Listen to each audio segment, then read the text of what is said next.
광야 시리즈 52번째 시간입니다. 오늘 말씀의 제목은 멈춤의 광야입니다. 멈춤의 광야. 여러분, 우리가 광야에서 들어가서 산다라고 생각해 보십시오. 광야에는 서두를 것이 없죠.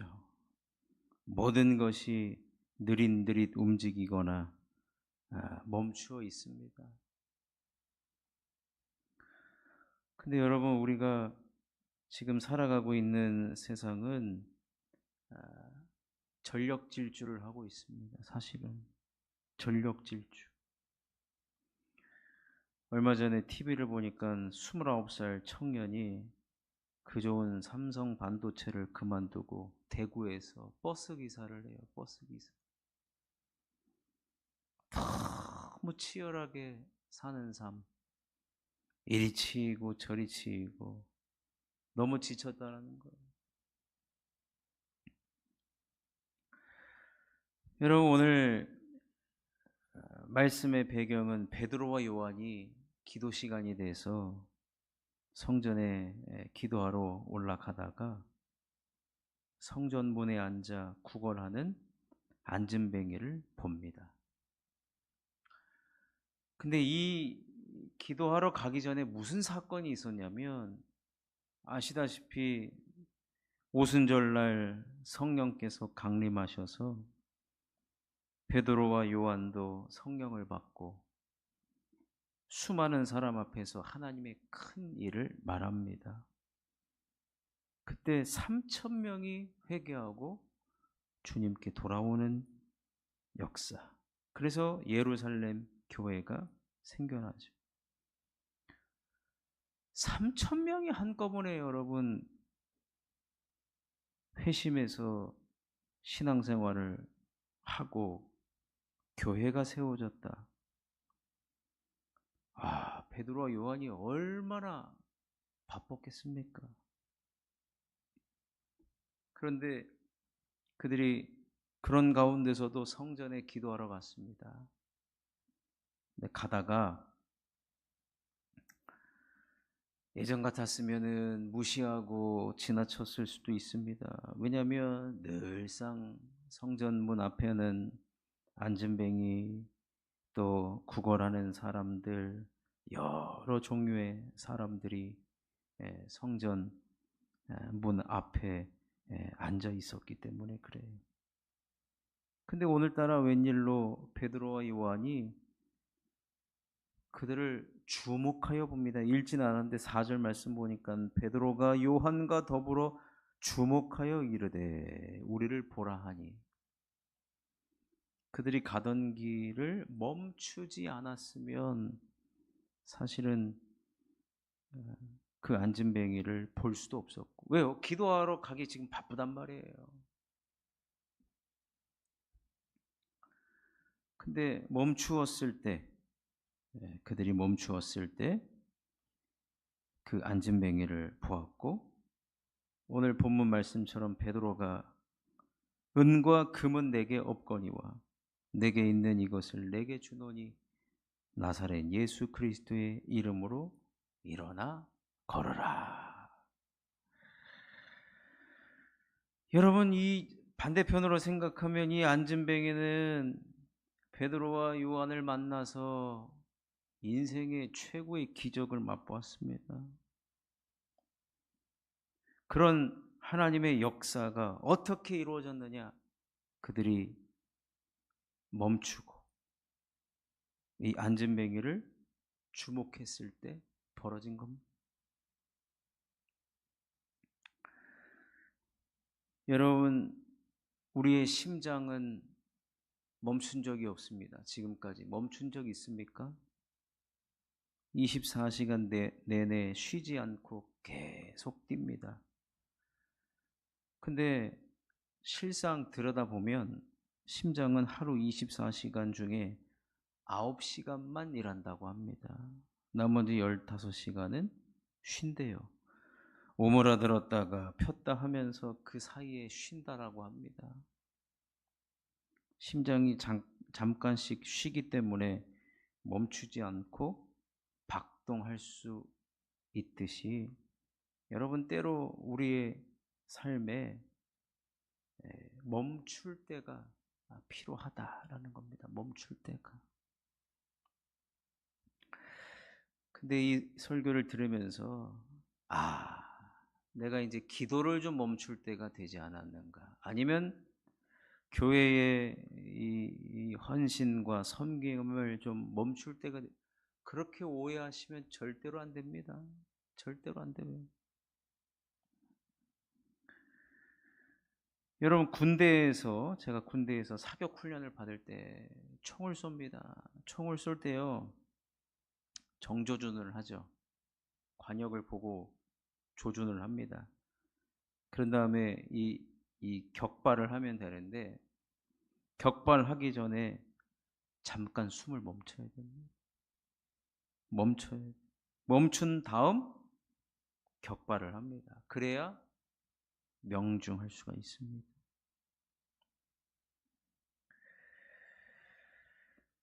우리 예수님께서 세례 요한이 죽었다는 소식을 듣고 모든 하던 일 다 멈추고 배 타고 홀로 따로 빈들에 가셨습니다. 오병이어의 기적을 행하신 다음에 제자들을 먼저 보내시고 예수님 홀로 산에 올라가 기도하셨습니다. 예수님도 하나님의 아들이셨지만 멈춘 적이 있어요. 멈춘 적. 혹시나 내가 놓치는 것 있을까 봐. 멈춘다는 그 시간은, 멈춤의 광야는 무엇이냐면요. 하나님께 더 집중하려고 멈추는 거예요.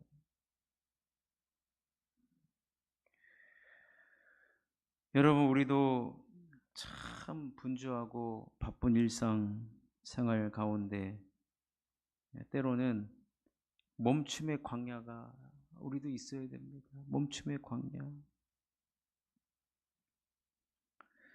제가 우리 작년 기억이 벌써 이제 가물가물합니다. 작년인가 대만 선교 간 게 작년인지 모르겠는데 어쨌든 대만 선교 갔을 때 대만에는 길거리에도 나무가 울창해가지고 제가 물어봤죠. 선교사님한테. 저 무슨 나무냐. 망고 나무라는 거예요. 근데 엄청 커요. 근데 망고가 달려 있어요. 근데 사람들이 그거 그냥 따먹어도 된다는 거, 길가에 있는 거는.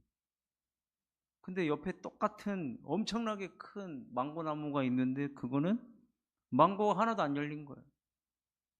저거 왜 그러냐고, 병든 거 아니냐고 물어보니까 아마도 해거리를 하는 중이다. 그렇게 얘기를 하더라고.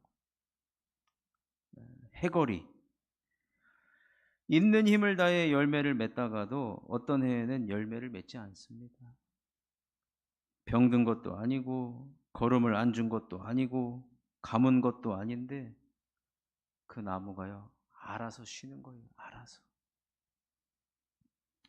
그렇게 쉬지 않고 열매를 맺으면 그 나무는 병들고 말기 때문에 과감하게 아무 열매도 맺지 않는 것입니다. 스스로 안식년을 갖는 거예요. 스스로.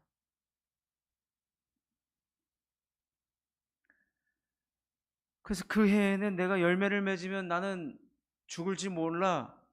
그래서 열매 맺기를 과감히 포기합니다. 여러분, 나무도 멈출 줄 안 돼요. 근데 사실 우리는 멈출 줄을 잘 몰라요. 저도 잘 몰라요. 멈출 줄 몰라요. 예전에 이렇게 목사님들 목회하시는 걸 보면 한 주씩, 두 주씩 어디 기도원에 이렇게 들어가세요. 가셔서 기도도 하시고 성경도 읽으시고. 근데 저는 부목사 생활을 오래 하다 보니까 부목사가 무슨 안식년이 있습니까? 그냥 제가 올해로 25년 25년 동안 한 번도 사역을 쉰 적이 없어요. 그냥 시속 100km로 그냥 달려왔죠. 그래서 저는 쉬면요, 이게 쉬어도 되나? 쉴 줄을 몰라요. 쉴 줄을.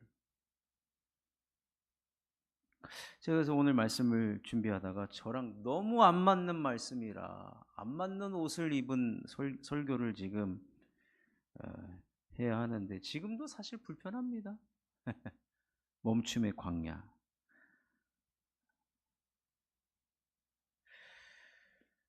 신발끈이 풀어진 줄도 모르고 지금 달리고 있는 경우도 있어요.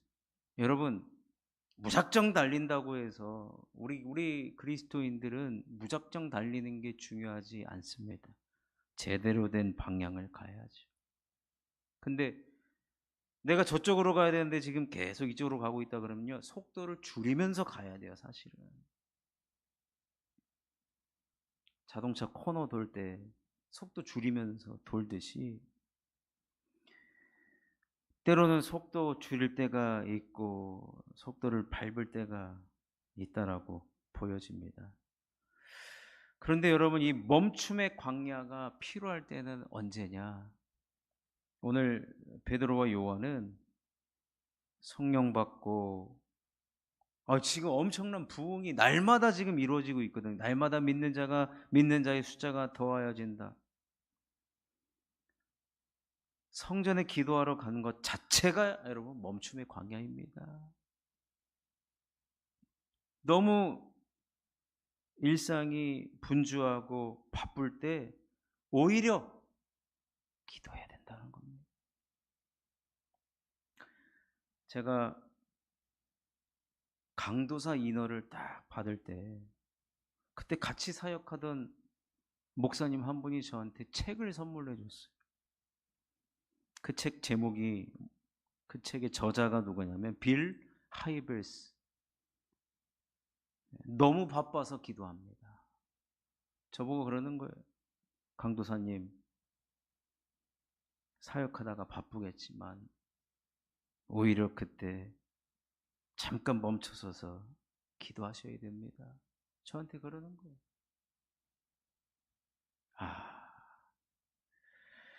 여러분, 멈춤의 광야, 무작정 쉬라는 얘기가 아니라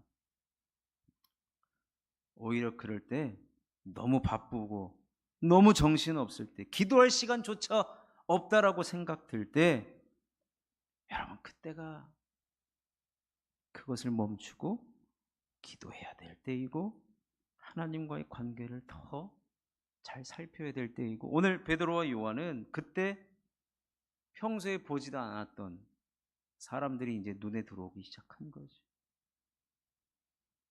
멈춰야 하나님이 사랑하시는 사람들도 보이고, 멈춰야 하나님이 기뻐하시는 것이 무엇인가, 또 멈춰야 과연 내가 지금 이렇게 열심을 다해 달려가는 그 길이 맞는가 잠시 생각할 수 있는 것이죠. 아까도 말씀드렸지만 심장이 24시간 뛰고 있지만 9시간만 일해요. 15시간은 쉬어요. 그러니 여러분, 무작정 쉬라는 것도 아니고 무작정 일하라는 것도 아니고, 우리가 적절하게 잘 섞여서 우리가 이 땅에서 참, 그래도 오늘 이 밤에 나오신 저와 여러분들은 누구보다도 예수를 더 잘 믿고 싶어서 나온 건 아닙니까? 그렇다라고 한다면 이 나무도 해거리를 통해 자신의 이 생존을 잘 관리하는데, 여러분 우리가 신앙생활은요, 단기간에 끝날 문제가 아닙니다. 마라톤일 뿐만 아니라 길게 봐야 됩니다. 길게 봐야 돼요. 그러니 우리의 삶 속에 때로는 전력 질주해야 될 때, 또 잠깐이라도 멈춰야 될 때를 알게 해달라고 그것을 알고 내 신앙생활에 적용해서 더 많은 열매를 맺는 저와 여러분이 되시기를 주님의 이름으로 축원합니다.